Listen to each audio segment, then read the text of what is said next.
The research ship Aurora's Edge moved slowly through the dark space around the Kepler 442 star system. Its white hull gleamed under the distant starlight as the ship searched for new forms of life on the planets nearby. 12 crew members worked. Inside the ship, all of them excited about what they might find. Dr. Lisa Carter stood in the main science lab, looking at tiny creatures through her microscope.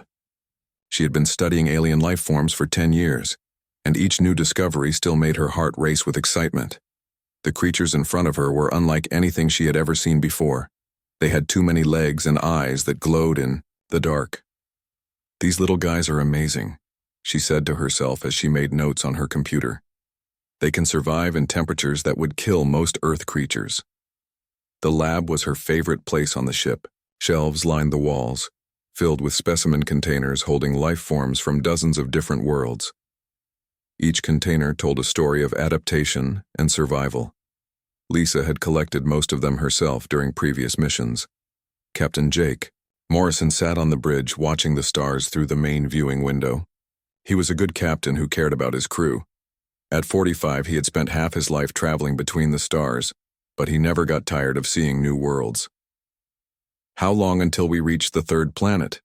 he asked Pete Sullivan, who was working at the navigation controls. Pete looked up from his screens. "About 6 hours, Captain. The computers show it has water and an atmosphere that might support life." "Good. Dr. Carter will be happy to hear that. She's been waiting weeks to explore a new world."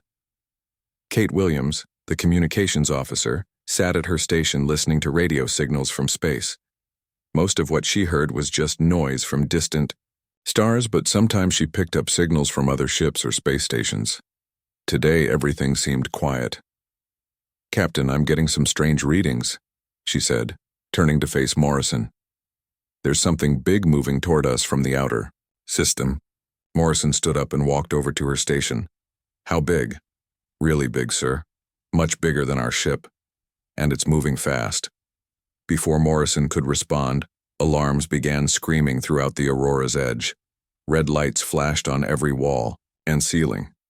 The sound was so loud that Lisa dropped her microscope in the lab below.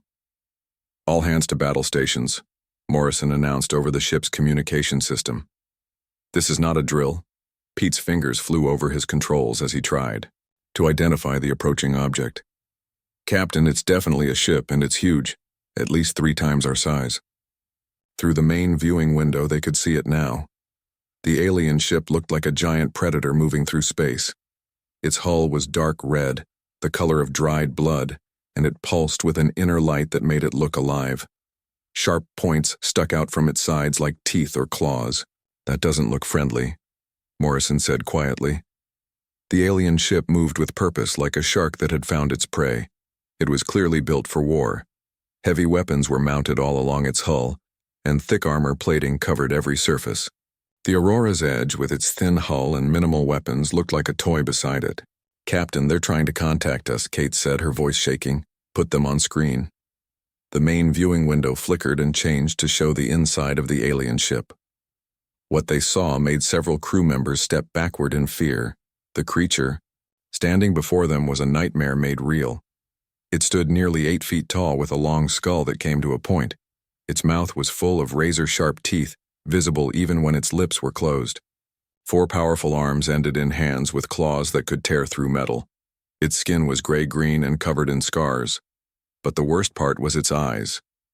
They were large, completely black, and showed no emotion at all. They were the eyes of something that saw other living things as nothing more than food. "Human ship," the creature spoke in perfect English, though its voice sounded like grinding metal. "I am Warlord Zarketh of the Cathara Empire. You have entered our hunting territory. Give us your ship and crew, or we will take them by force." Morrison stepped forward, trying to look braver than he felt. "This is Captain Jake Morrison of the Earth research ship Aurora's Edge. We are conducting peaceful scientific research under the Galactic Peace Treaty. We mean no harm to anyone." The alien's mouth curved into what might have been a smile, but it only made it look more terrifying. "Peaceful research? How interesting. The Cathara do not follow your treaties, human. We follow only the law of the hunt." The strong take what they want from the weak. Down in the lab, Lisa watched the conversation on her computer screen. Everything about the alien screamed danger. The way it stood, the way it moved, even the way it looked at them. She had studied predators her whole life, and this creature was the most dangerous thing she had ever seen. "Captain," she whispered, into her communication device. "Don't show any weakness. It's studying us like we're prey animals." Morrison's jaw tightened. He had spent his career avoiding fights, but sometimes there was no choice. "We will not surrender our ship. We are prepared to defend ourselves." The alien laughed, and the sound made everyone on the bridge feel cold inside. "Defend yourselves with what? Your little science ship?" It gestured with one of its four arms toward their ship. "This will be entertaining. You have 30 seconds to change your mind." "We will not surrender," Morrison repeated. "Then the hunt begins now," Zarketh said. "Try to make it interesting." The communication ended, and the viewing window showed space again. But now the alien ship was moving closer, and weapon ports were opening all along its hull. "All crew to emergency stations," Morrison announced. "Prepare for combat." Lisa looked around her lab at all the specimens she had collected over the years. In a few minutes, they might all be destroyed. But worse than that, the crew might be killed or captured by creatures that saw them as nothing more than prey to be hunted. She opened the emergency weapons locker and took out a plasma cutter.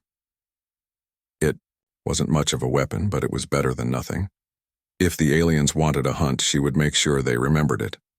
The alien ship fired without warning. Bright energy beams shot through space and hit the Aurora's edge with terrible force. The research ship shook like a toy in the hands of an angry child. Sparks flew from control panels as the crew struggled to stay on their feet. "Shields down to 60%, Pete shouted over the noise of alarms and braking equipment. "They're tearing us apart." Captain Morrison gripped his command chair as another blast hit the ship. The lights flickered and went out for a moment before the emergency power kicked in. "Return fire all weapons." The Aurora's edge had only basic defensive weapons. Particle beams shot out toward the alien ship, but they barely scratched its thick armor. The research vessel was built for exploration, not war. Its thin hull and weak shields were no match for a ship designed for battle.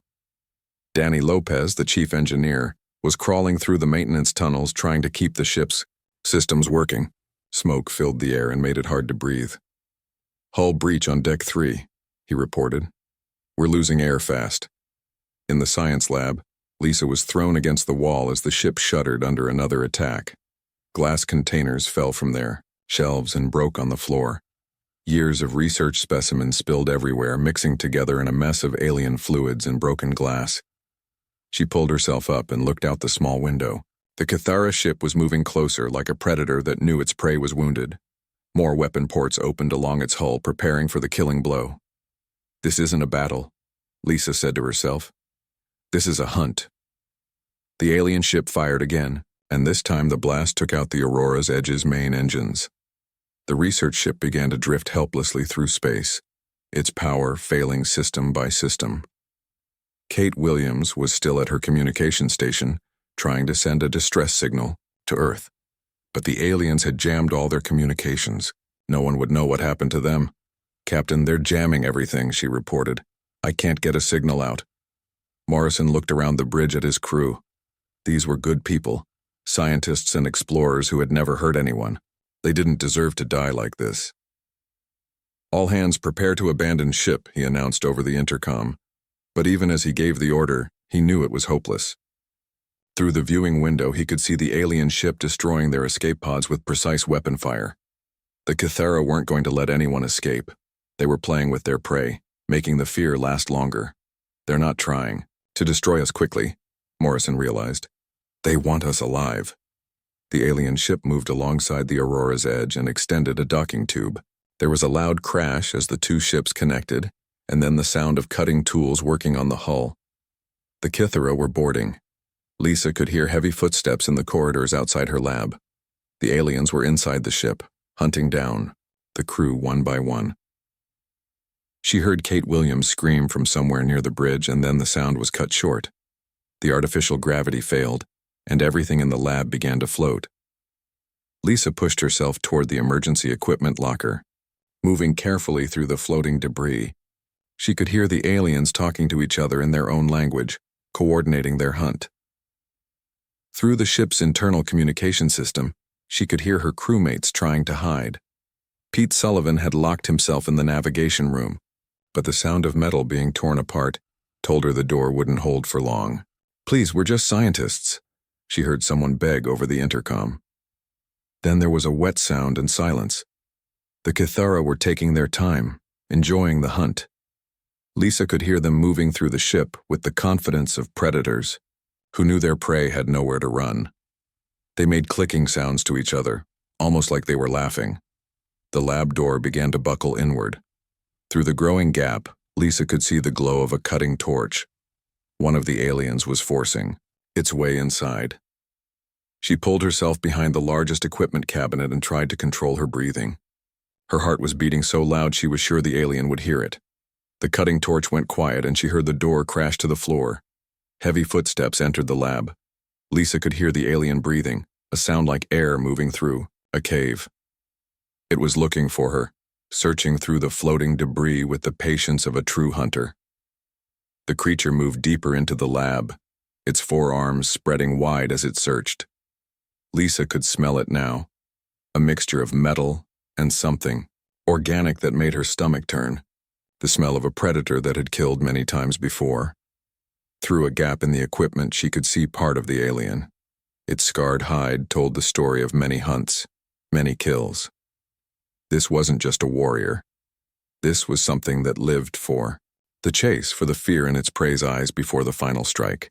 The alien found one of her broken specimen containers and picked it up with surprising care. It examined the contents with what looked like professional interest. Lisa realized that these creatures weren't just mindless killers. They were intelligent predators who studied their prey.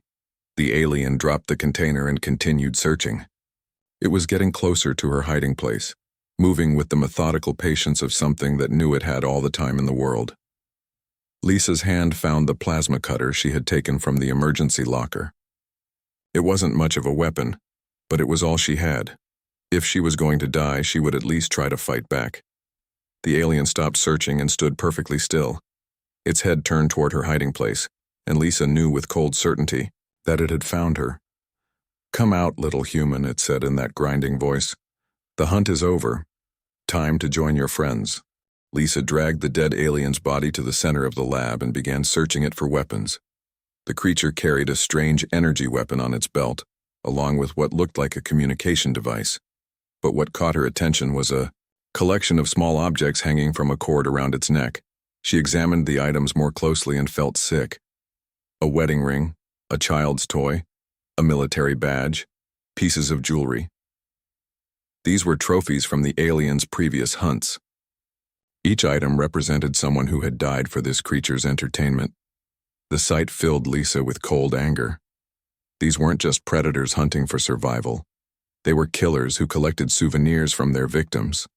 "Dr. Carter," came a voice over the ship's communication system. It was Warlord Zarketh, the leader of the aliens. "I know you can hear me. My scans show only one human heat signature left on this ship. You killed Hunter Vex." Lisa picked up the alien's communication device and activated it. He underestimated his prey. Are you going to make the same mistake? The alien warlord's laugh was even more frightening than his warriors had been. Mistake? No, human. You have shown me that your species has potential. That makes you valuable. I will take you alive. You can try, Lisa replied, already moving toward the lab's main storage area. She had a plan, but it would require everything she knew about both alien biology and the ship's systems. The Aurora's Edge was equipped with advanced containment systems designed to hold the most dangerous specimens. If she could modify those systems, she might have a chance against the remaining aliens. Lisa sealed the lab doors and began flooding the ship's corridors with a mixture of gases from her specimen storage, methane, ammonia, and more of the venom crawler toxin spread through the ventilation system. The ship's environmental controls were already failing, so she was just helping the process along. Clever. Zarketh's voice came through the communication system. but we can survive in vacuum if needed. Your poison gas will not stop us."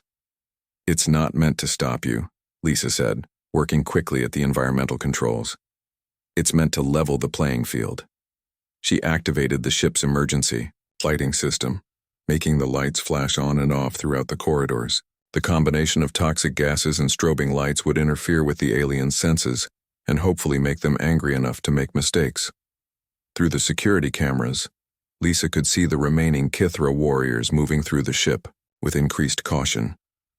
They had found their dead companion and were no longer treating this as a simple hunt. They were treating her as a real threat. The first warrior to reach the lab entrance tore through the sealed door with its bare claws. Lisa was ready for it. She had rigged the doorway with a magnetic containment field, the same kind used to hold dangerous specimens.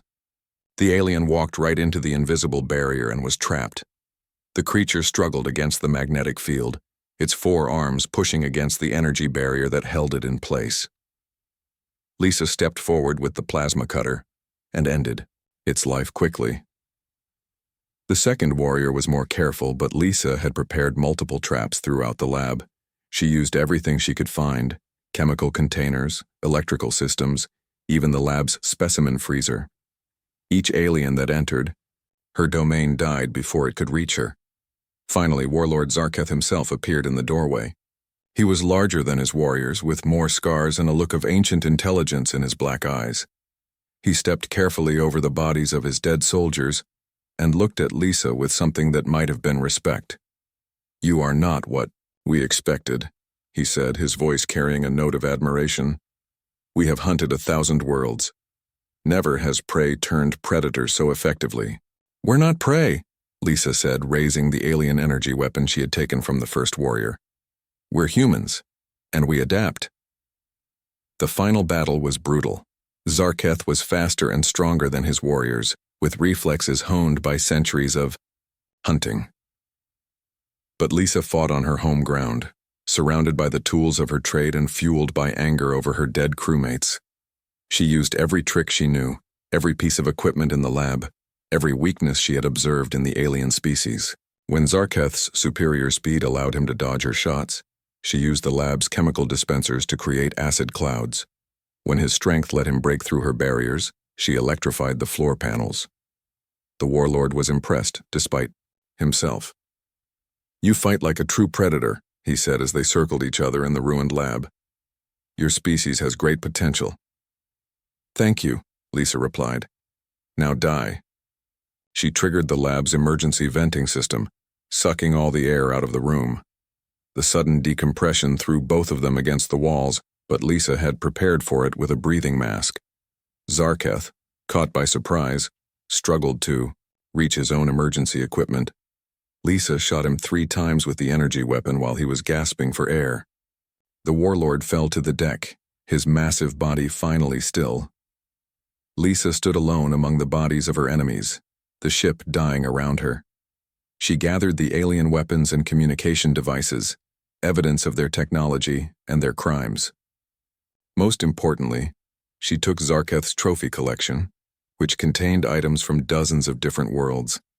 She made it to an escape pod just before the Aurora's Edge's reactor went critical. 3 days later, a rescue ship found her drifting in space with proof that humanity was not alone in the universe, and that some of their neighbors were very dangerous indeed. But Lisa had shown them something important. Humans might look like prey, but they could become predators when they needed to. The beast had drawn first blood, but she had walked out with its body. Lisa pushed herself across the lab, blood flowing from the claw marks on her shoulder. The alien followed her with the confidence of a predator that knew it had wounded its prey. But Lisa had an idea forming in her mind, something dangerous, but possible. The broken specimen containers were floating all around them, their contents mixing in the zero gravity. One of those containers had held a venom crawler, a deadly creature from Proxima Centauri b. The crawler's blood was toxic to most life forms, and now it was spreading through the air in tiny droplets. "You move well for a wounded animal," the alien said, pulling itself along the ceiling with its 4 arms. "But blood loss will slow you down, and I can smell your fear growing stronger." Lisa reached the environmental controls near the back wall of the lab. These systems controlled the air, temperature, and atmosphere in the room. If she could manipulate them correctly, she might have a chance. The alien dropped from the ceiling and landed near the center of the lab. It was taking its time now, enjoying the hunt. The creature believed it had already won, and that overconfidence was exactly what Lisa needed. "Tell me about your world," the alien said as it moved closer. "Do you have predators there? Real ones that hunt thinking prey like you?" "We have creatures that would give you nightmares," Lisa replied, working quickly at the control panel behind her back. "But we learned something important from them." "And what is that?" the alien asked, genuinely curious. "We learned that every predator has weaknesses," Lisa said. "Even the most dangerous ones." The alien laughed, showing all of its razor-sharp teeth. "What weakness could I possibly have? I am faster than you, stronger than you, better armed than you. I have hunted across 100 worlds." Lisa finished her work on the environmental controls and turned to face the creature. "Your weakness is that you think you're perfect." She activated the emergency cooling system, flooding the lab with super cold gas from the ship's refrigeration units. The temperature dropped rapidly, and the toxic droplets from the venom crawler began to crystallize into microscopic particles that floated through the air. The alien breathed in the poisoned air without realizing the danger. At first, nothing happened. Then its movements began to slow slightly, and its head tilted as if it was confused. "What did you do?" the creature demanded, but its voice was slurred. "Venom crawler toxin," Lisa explained. "It attacks the nervous system of carbon-based life forms. The cold helps it spread through the air." The alien tried to lunge at her, but its coordination was off. Instead of the graceful movement it had shown before, it stumbled and crashed into a wall panel. Dark blood began to flow from its nose. "Impossible," it gasped. "No prey has ever poisoned a Cathara warrior." "Maybe that's because no one ever had the right tools before," Lisa said. She was feeling weak from her own blood loss, but the alien was in much worse shape. The creature fell to its knees, its forearms shaking as the toxin spread through its system. But it wasn't dead yet, and Lisa knew that wounded predators were often the most dangerous. "You think you have won?" the alien said, its voice becoming weaker. "But you have only made us angry. When my brothers find your body, they will know that humans can fight back. That makes your species valuable." "What do you mean?" Lisa asked.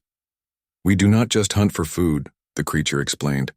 "We hunt to find worthy prey. Species that can fight back are kept alive, studied, bred for better hunting.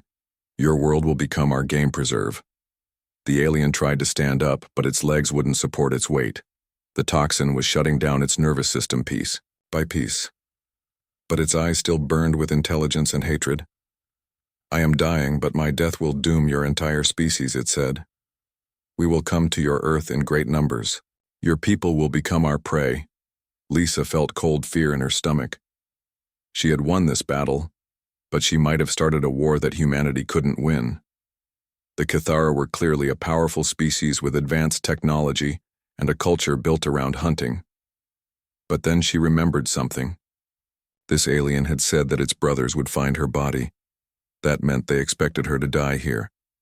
If she could survive and escape, maybe she could warn Earth about the coming threat. The alien was still alive, but barely conscious. Lisa approached, it carefully staying out of reach of its claws. She needed information about their ships, their weapons, their weaknesses. "How many ships do you have?" she asked. The creature's mouth curved into what might have been a smile. "Enough to hunt every human on your world. We are the greatest predators in the galaxy." "And how many Cathara are on this ship?" 6 hunters, plus Warlord Zarketh," the alien replied, its voice getting quieter. "All of them better fighters than me." Lisa felt her heart sink. 6 more of these creatures were somewhere on the Aurora's edge, and their leader was supposed to be even more dangerous. She had barely survived against one of them. The alien's breathing became shallow and irregular. The toxin was finally shutting down its vital systems, but it looked at her with something that might have been respect. "You fought well, human," it whispered. "You are not prey. You are predator. That is why we will enjoy hunting your species so much." Then its eyes went dark and it stopped breathing. Lisa stood alone in the damaged lab, looking down at the body of the alien warrior. She had killed one of the most dangerous predators in the galaxy, but 5 more were still hunting her through the ship. Lisa stayed perfectly still behind the equipment cabinet. The alien moved closer, its forearms spread wide as it searched through the floating debris. She could see its reflection in the broken glass scattered around the lab. The creature was even more terrifying up close than it had looked on the viewing screen. The Kythera warrior had scars covering its gray-green skin. Some were old and faded, while others looked fresh. Each scar told the story of a hunt, a battle, a kill. This creature had been hunting and killing for a long time. "I can smell your fear, human," the alien said, its voice like metal scraping against stone. "Your heart beats fast like a small animal. There is nowhere to hide." Lisa forced herself to breathe slowly and quietly. She had studied predators her whole life, and she knew their hunting patterns. This creature was using psychological warfare, trying to make her panic and reveal her location. The alien picked up another broken specimen container, this one containing the remains of a venom crawler from Proxima Centauri b. The creature examined it with genuine interest, turning the container in its clawed hands. "Interesting," it said. "You study death just as we do. But you study it in small, safe containers. We study it in the wild, where it matters." Lisa watched as the alien continued its search. It was methodical, checking every possible hiding place. But it was also overconfident. That was the weakness she needed to exploit. The ship's temperature was dropping rapidly as the life support systems failed. The alien's breath came out in small clouds of vapor, and ice crystals were beginning to form on the metal surfaces. But the creature seemed unaffected by the cold. "Your species builds such fragile ships," the alien continued talking as it searched. "Weak hulls, weak weapons, weak crew. How did you ever leave your homeworld?" The creature moved closer to her hiding place. Lisa could see its feet now, large and clawed, designed for gripping surfaces in zero gravity. Each step was deliberate and quiet, showing the natural hunting skill of its species. "On my world we have a saying," the alien said. "The prey that runs dies tired. The prey that hides dies alone. But the prey that fights dies with honor. Which will you choose, human?" Lisa gripped the plasma cutter tighter. The alien was trying to make her reveal herself by appealing to her pride, but she wasn't going to fall for such an obvious trick. The creature stopped directly in front of her hiding place. Through the gaps in the equipment, she could see its large black eyes scanning the area. It knew she was there, but it was enjoying the game of making her come out on her own. "I have killed the rest of your crew," the alien said. "They died quickly without much sport. Your captain tried to fight with a hand weapon, amusing but pointless. Your engineer begged for mercy. Your communications officer tried to bargain with information about your home world." Lisa felt anger rising in her chest. These were good people who had never hurt anyone. They were explorers and scientists, not soldiers. They didn't deserve to die for the entertainment of these creatures. "But you are different," the alien continued. "You understand predators. I can see it in the way you hide, the way you control your breathing. You have studied creatures like me." The alien reached out with one of its forearms and touched the equipment cabinet she was hiding behind. Its claws scraped against the metal, making a sound that hurt her ears. "Come out, little scientist," it said. "I promise to make your death educational. You can study a real predator up close before you join your specimens." Lisa made her decision. She activated the plasma cutter and rolled out from behind the cabinet, firing as she moved. The plasma beam hit the alien in the shoulder, cutting through its tough hide and drawing dark blood. The creature roared in pain and surprise. It had not expected its prey to fight back with such skill. The wound wasn't fatal, but it was deep, enough to hurt and make the alien angry. "Impressive," the alien said, looking at the burn on its shoulder. "You have some skill with weapons. This will be more interesting than I thought. The creature lunged forward with incredible speed, but Lisa was ready. She pushed off from the wall and flew across the lab in the zero gravity, staying just out of reach of those deadly claws. The alien followed her, moving through the floating debris with natural grace. Its forearms gave it an advantage in zero gravity, allowing it to grab onto surfaces and change direction quickly. Lisa fired the plasma cutter again, but the alien was expecting it this time. It twisted out of the way and the beam missed, cutting through a support beam instead. "You fight well for prey," the alien said, landing on the ceiling above her. "But you cannot run forever. This room is small, and I am patient." Lisa looked around the lab, searching for anything she could use as a weapon or tool. The broken specimen containers were scattered everywhere, their contents mixing in the zero gravity. Some of those contents were dangerous, even to touch. The alien dropped from the ceiling, aiming for her with all four claws extended.